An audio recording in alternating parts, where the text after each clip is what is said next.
This is it. No matter what happens, even if I die, I'm taking it. I'm going to be a Muslim. No matter who hates me, no matter who turns against me. دیکھا نا آپ نے یہ آدمی رو رہا ہے، آخر کیوں رو رہا ہے؟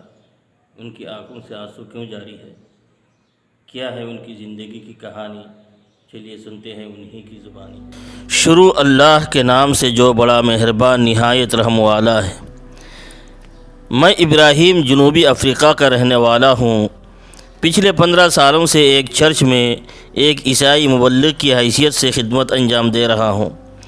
آج سے تقریباً 3 مہینے پہلے بذریعہ خواب ایک بزرگ شخصیت سے میری ملاقات ہوئی۔ بزرگ نے مجھ سے کہا، ابراہیم سفید ٹوپی پہن لو۔ میں نے پوچھا، کیا مسلمانوں کی ٹوپی؟ کیا مسلمانوں کا لباس؟ کہا، شاید ہاں۔ جب میں نیند سے بیدار ہوا تو میں پریشان تھا، میں غمگین تھا کہ یہ کیا دیکھا، میں نے یہ کیا دیکھا اور مجھے یہ کیا بتایا گیا۔ اسی سوچ میں تھا کہ مجھے پھر اچانک نیند آئی اور بذریعہ خواب انہی شخصیت سے میری دوبارہ ملاقات ہوئی جن سے ماضی میں ہوئی تھی۔ انہوں نے وہی بات دہرائی جو ماضی میں دہرائی تھی کہ ابراہیم سفید ٹوپی پہن لو، سفید لباس پہن لو۔ میں نہیں جانتا کہ اس خواب کے ذریعے سے مجھے وہ کیا بتانا چاہتے ہیں۔ کیا میں مسلمان بن جاؤں؟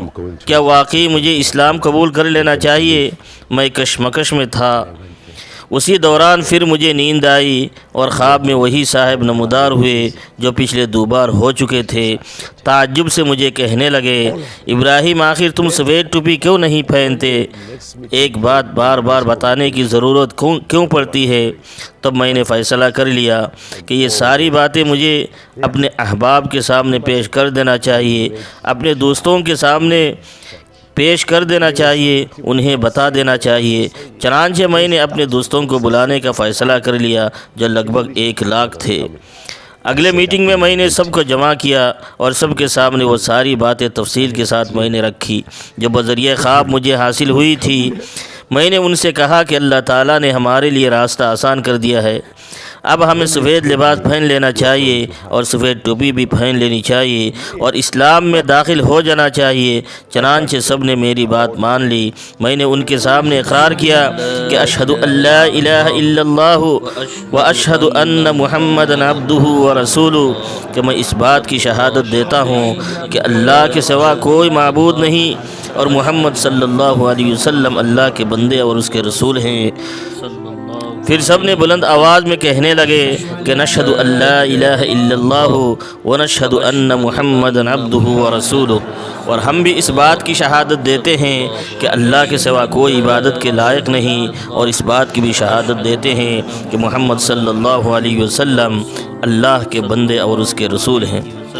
جب سب نے اسلام قبول کر لیا تو میں نے سامنے سے اپنا نظر دوڑایا تو دیکھا کہ مسلمانوں کی ایک ٹیم میرے پاس آ رہی ہے۔ جب وہ میرے پاس پہنچے تو میں نے ان سے پوچھا، مجھے پتا تھا کہ تم آؤ گے، اب بتاؤ میں تمہارے لیے کیا کر سکتا ہوں؟ تو انہوں نے کہا، ابراہیم تم عنقریب حج کے لیے جاؤ گے۔ جب انہوں نے مجھے یہ بات کہی کہ حج کے لیے جاؤ گے تو مجھے یقین نہیں ہو رہا تھا کہ واقعتاً میں حج کے لیے جاؤں گا۔ انہوں نے کہا کہ تمہارا بلاوا آئے گا اور تم حج کے لیے ضرور جاؤ گے۔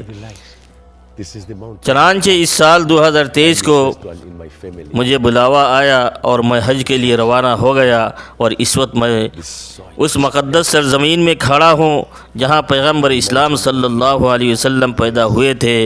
ان گلیوں کا میں سیر کر رہا ہوں جن گلیوں کا سیر رسول اللہ کرتے تھے، ان علاقہ کا میں دورہ کر رہا ہوں جس علاقہ کا دورہ خود رسول عربی کرتے تھے۔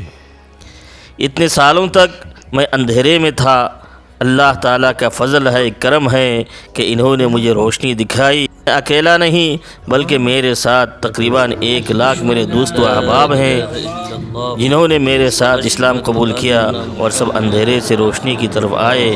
جاء الحق وزهق الباطل ان الباطل کان زہوقا۔ اللہ تعالیٰ جسے چاہتا ہے یقیناً وہ عزت بخشتا ہے، تعز من تشاء و تذل من تشاء بیدک الخیر انک علی کل شیء قدیر۔ یقیناً اللہ اس ذات و خالق و مالک کا نام ہے جو جب جسے چاہتا ہے عزت کے بلند ترین مقام تک پہنچاتا ہے۔